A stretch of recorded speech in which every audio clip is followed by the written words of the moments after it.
Mohan Vani Telugu podcast వింటున్న శ్రోతలందరికీ హృదయపూర్వక ధన్యవాదాలు.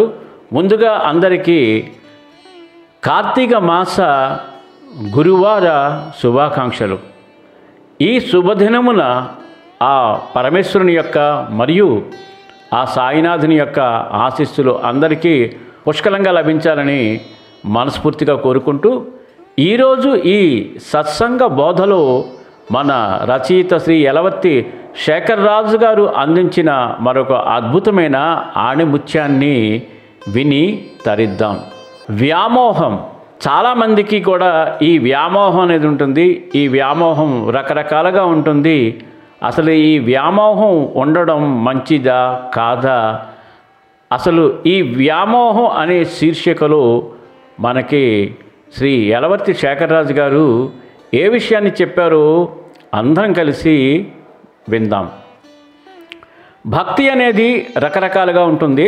సాధారణంగా 95% మంది తమ కోరికలు నెరవేర్చుకోవడానికి ఆలయానికి వెళ్తూ ఉంటారు.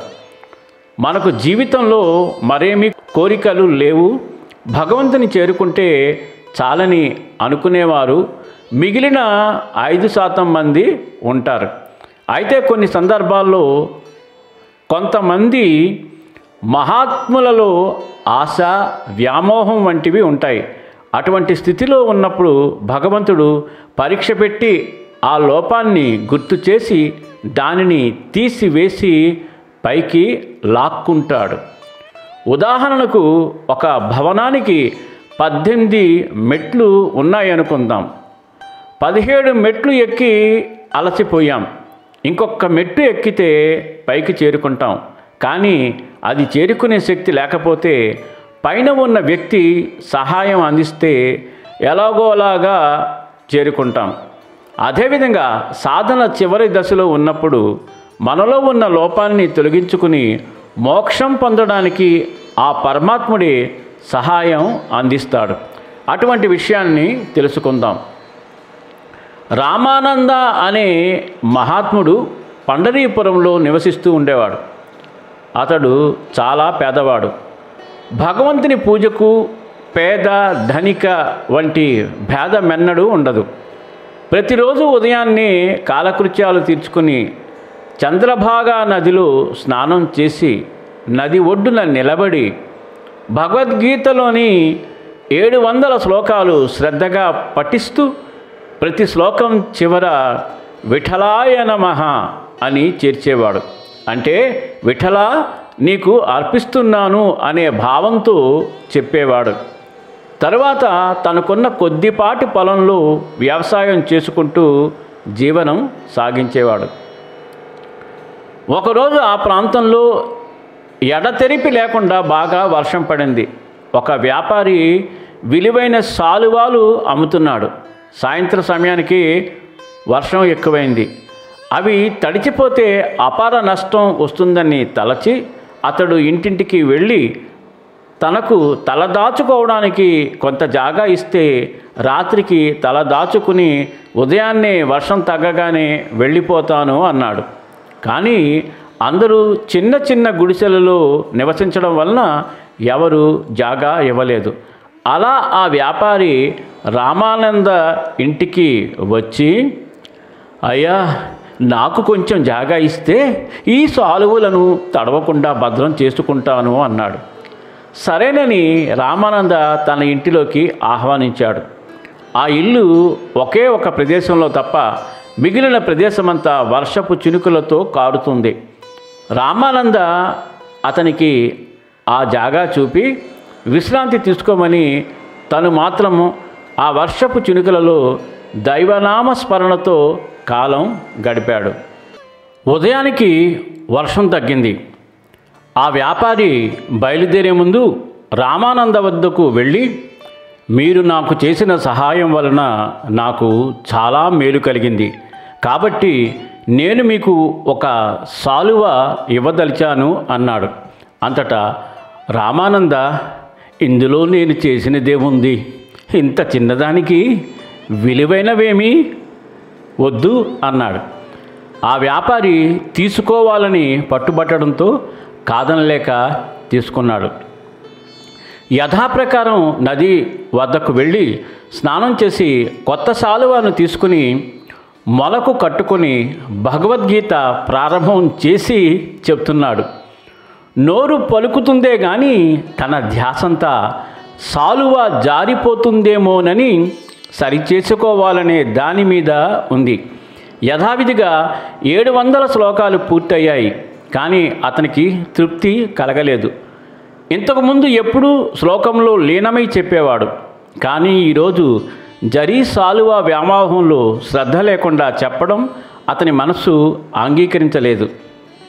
అదే బాధతో పొలానికి వెళ్ళి, ఈరోజు నేను స్వామికి తృప్తిగా శ్లోకాలను సమర్పించలేదు, దీనికి భగవంతుని వద్ద తప్పక శిక్ష పడుతుంది అనుకున్నాడు.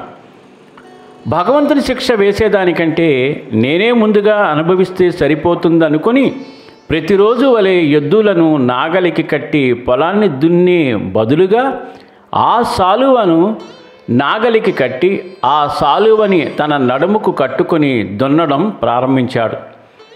అప్పుడు చిన్న బాలుడు వచ్చి, తాత, ఎద్దులను పక్కన కట్టివేసి నువ్వు కష్టపడుతున్నావే అని అడిగాడు.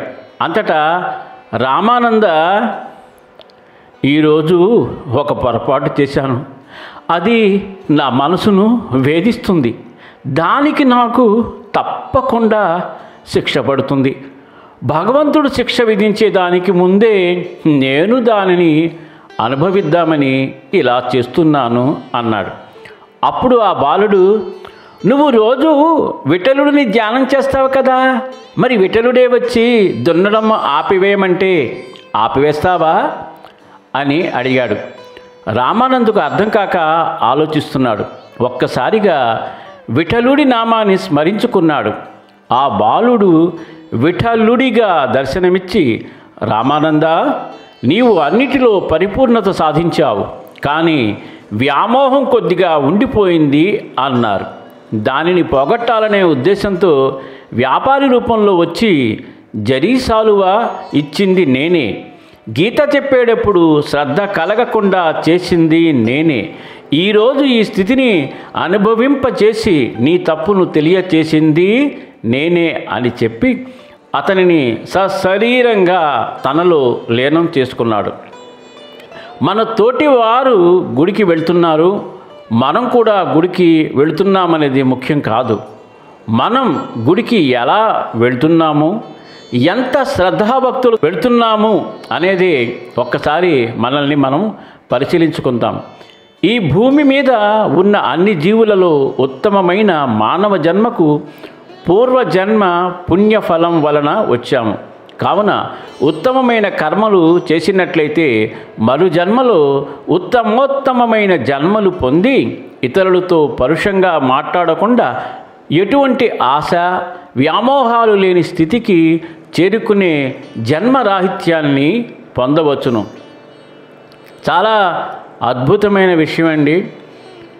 ఈ కథలో చెప్పినట్లుగా అందరికీ భక్తి ఉండాలి, కానీ ఆ భక్తితో పాటుగా దేవుని మీద మనస్సు పూర్తిగా నిమగ్నం చేయగలిగినప్పుడే మన భక్తికి ఒక పరిపూర్ణత వస్తుందని అందరం ఆశిద్దాం.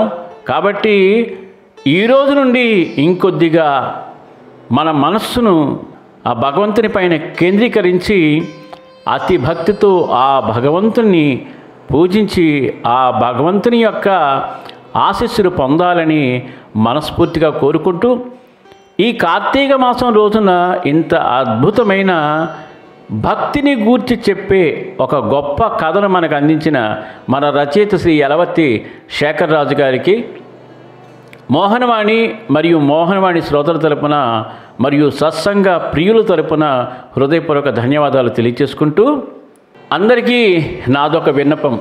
గత ఎపిసోడు ఎక్కువ మందికి రీచ్ అవ్వలేదు, చాలామంది చూడలేకపోయారు. కాబట్టి ఆ ఎపిసోడ్ని ప్లస్ ఈ ఎపిసోడ్ని రెండూ కలిపి వీలైతే అందరికీ వినిపించి మన రచయిత గారిని ఎంకరేజ్ చేసి మరొక కొత్త పుస్తకానికి రూపకల్పన చేసేటట్లుగా మనం ప్రేరేపించాలని చెప్పి ఆ సత్సంగ కథలతో మనం అందరం తరించాలని మనస్ఫూర్తిగా కోరుకుంటూ, ఇప్పటివరకు మన ఛానల్కి ఎవరైనా సబ్స్క్రైబ్ చేసుకోకపోతే ఇప్పుడే ఈ క్షణమే సబ్స్క్రైబ్ చేసుకుని ఆ పక్క నుండి బెల్ బటన్ని మోగించండి. ఈ ఆడియోని వైరల్ చేసి మన మోహనవాణిని ప్రోత్సహిస్తారని మనస్ఫూర్తిగా కోరుకుంటున్నాను. ఈ వీడియోకి కనీసం ఇంకొక 60 సబ్స్క్రిప్షన్స్ వస్తే చాలా చాలా సంతోషంగా ఉంటుంది. మళ్ళీ వచ్చే ఎపిసోడ్లో శ్రీ యలవర్తి శేఖర్ రాజు గారు రచించిన మరొక అద్భుతమైన ఆణిముత్యం లాంటి కథతో మీ ముందుకు వస్తాను. సర్వేజన సుఖినో భవంతు, లోకా సమస్త సుఖినో భవంతు. ధన్యవాదాలు. స్వస్తి. ఏమండోయ్, ఇప్పటివరకు మన ఛానల్కి సబ్స్క్రైబ్ చేసుకోకపోతే ఈ క్షణమే వెంటనే సబ్స్క్రైబ్ చేసుకుని ఆ పక్క నుండి బెల్ బటన్ని మ్రోగించండి. అప్పుడు నేను చేసే అప్డేట్స్ అన్నీ మీ ముందు ప్రత్యక్షమవుతాయి.